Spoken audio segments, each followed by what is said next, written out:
Metal Gear Solid Delta Snake Eater on the ROG Ally X, so 24 gigabytes of RAM completely. We allocated 8 gigs for VRAM, and we're now on turbo mode, so 1080p, performance TSR, medium shadows, because medium shadows and global illumination are the minimum to have visuals. If you put this on low, there's no lighting, and if you put this on low, there's no shadows, completely flat. We have enough VRAM for ultra textures. And again, performance upscaling, so 540p internally. Let's see how it goes. So we're now, as I told you a moment ago, on turbo mode. This means that the Ally X actually boosts up to 50 something watts for a few seconds, and then it stays around 42 watts for a bit. And this is the most demanding part that I could find. When there is water moving down there, you get something like this. So 30 FPS, 100% on everything. The ROG Ally on turbo mode cooks itself, as you can see, 83 degrees Celsius. So this is usually when you have it plugged in. When you plug it in, you have something like this. Personally, I wouldn't play like this just due to the fact of the temps. 84 degrees, I think it's too much for a portable device. Maybe you want to put, I don't know, a fan or an air conditioning pointed to it while you connect it to your TV. But what I'm trying to say is, if you have it on full throttle, 43 watts, you get 29 to 30 FPS in the worst case scenario. Let's see a less demanding place. Alright, so now we're in a less demanding place. This is basically at the start of the game, maybe 30 minutes in, if you're not watching cutscenes. So there we go.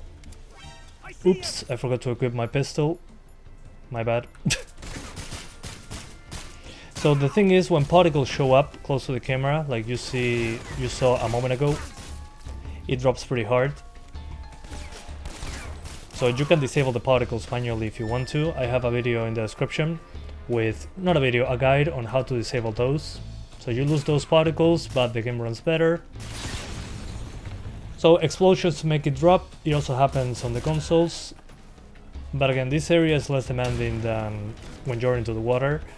And as you can probably notice, TSR has a lot of artifacting, but that's because, well, we are actually using TSR on performance, 50% resolution, native 1080p, don't even think about it. But this is what you can do with the Ally at full throttle.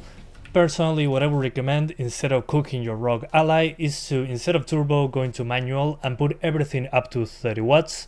So the Ally cannot go above 30, and you'll see that the temperatures will start decreasing at the top left corner, but you'll lose some performance. So we need to lower to 900p, which in the smaller screen still looks good, but this is going to eat a lot of battery. That's why I recommend using this for plugged in things. 900p performance upscaling, so 450p, and let's head back into the game.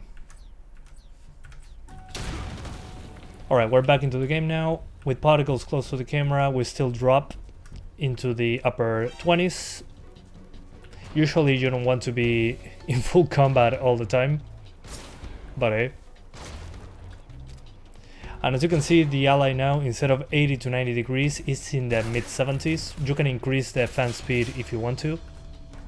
It works pretty well. It will be noisier, but in the manual mode you can put the fans in whichever thing that you want. And you have BRR. In this case, my capture card doesn't do BRR, that's why you're seeing screen tearing, but in real life, if you have a BRR compatible display or using the ROG Ally's on screen, you'll be okay. So no screen tearing. But at the end of the day, this is still 450p. On the smart screen, again, you'll notice the low resolution, but it's the only way to actually play the game in any comfortable way.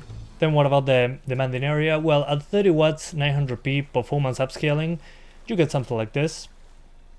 So again, 30 FPS. I would just lock it to 30 for a bit more battery life, but overall, nothing to complain about there. You can still drop frames if you go underwater because particle effects. As you can see, something like that. So yeah, that's an issue in every platform, unfortunately.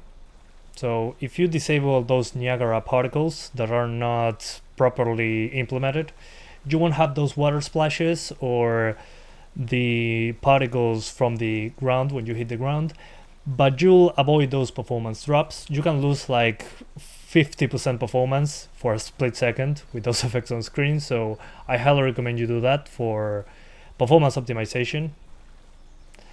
But again, if you go to low global illumination or low shadows, there's no light and there's no shadows. It's completely flat. At that point, just play the the Master Collection version. So now I'll show you how it looks on the smaller screen. Here, in order to have battery life and okay visuals, 22 watts manually. 17 watts is not enough for 30 FPS. So 22 watts, 720p instead of 900p. Performance upscaling, so internally 360p, yeah, 360p. Medium shadows, medium glow illumination, again just due to low not having lighting whatsoever, completely flat. And here we go, in the demanding section, we're at 30 FPS, and this should give you, yeah, more than 2 hours of battery. As you can see here, 147 minutes. Again, you can push up the wattage if you don't mind about battery life. You can put it at 25 watts and maybe do balanced upscaling. And yeah, it's blurry. I gotta say, it's pretty blurry. But on the smaller screen, it's less obvious. I'm not justifying it. It's a game that runs horrible even on higher end computers, so keep that in mind. I had issues with performance in this game on every system I tried it on. So the fact that I can run it portably is really impressive, at least when it comes to a console like this one. The Steam Deck couldn't do it without turning off lighting and doing an even lower resolution than this one.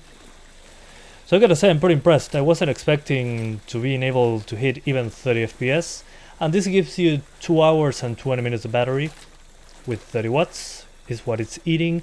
So the 30 watts here from the battery are being drawn 22 watts from the APU. So the Z1 Extreme uses 22 watts here, and the 8 extra watts are screen, controls, lights, all that, the sound.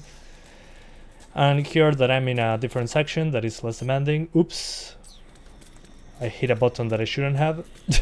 This part is not demanding at all, there's nothing, so you get a way higher frame rate. But again, that's due to the simple fact that there's no water. Very little stuff to be rendered, just rocks. Okay, so now we're getting into the action in this part of the game that I showed you before. Perfect. And as you can see, as soon as I get effects on screen, is it whatever it is, blood, stuff jumping when I'm rolling, stuff like that, you're going to get very hard drops. As you can see, when I roll and there's particles on screen, it drops the frame rate. I don't think it's a huge deal. In this case, I'll just lock it to 30 and let VRR do its thing. And latency is fine. And again, we're playing a very demanding UE5 that is hard to run on a portable device. I know this is a very expensive handheld, but the fact that we can still do this, in my opinion, is pretty impressive. And again, at 22 watts, you can push it a bit higher if you want to. It all depends on how much battery you want. I think 22 watts is a good sweet spot to have 2 hours and 20 minutes of battery while having very solid performance. And yeah, you might say, oh, this is not impressive, it's 540p. Sorry, not 540p, 360p. Yeah, you're right, but at the same time, this is a very poorly performing UE5 game. So again, this has no business running this game, in my opinion, of course. And if you want to plug it into a TV, put it at 30 watts locked instead of turbo mode, and you'll have 30 FPS at 900p with upscaling, so it's more like 450p. But again, it's a portable machine. And battery life seems to be pretty solid, 2.5 hours give or take. You can also turn off the lights on the sticks to have some extra room, and maybe turn off the internet and Bluetooth and lower the screen brightness, and you can have a bit more. So yeah. Well, this is still a pretty poorly optimized UE5 title. you can still play it on the go with very sacrificed resolution. So yeah, this is basically one of the few ways to do it. But this handheld is very expensive. So that's the main issue, I would say, in this case. But you can have a playable experience.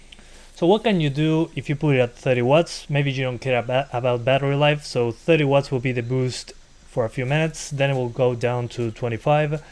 Well, you actually get much better performance. I swapped to 900p with performance upscaling, looks way sharper, obviously it's a higher resolution, but you get 1.5 hours of battery, so you lose close to an hour of battery by doing this. So if you don't care and you want the best performance on handheld mode and you want a higher resolution, instead of 360p is 450p, which it might sound like very little, but it's a huge boost, then yeah, 1.5 hours versus 2 hours and 20 minutes. So the choice is yours there. And as you can see, as soon as water shows up, it gets very hard. But with the 30 watt target, 25 to 30 watts, and 100 minutes of battery, you can get those 30 FPS on 900p.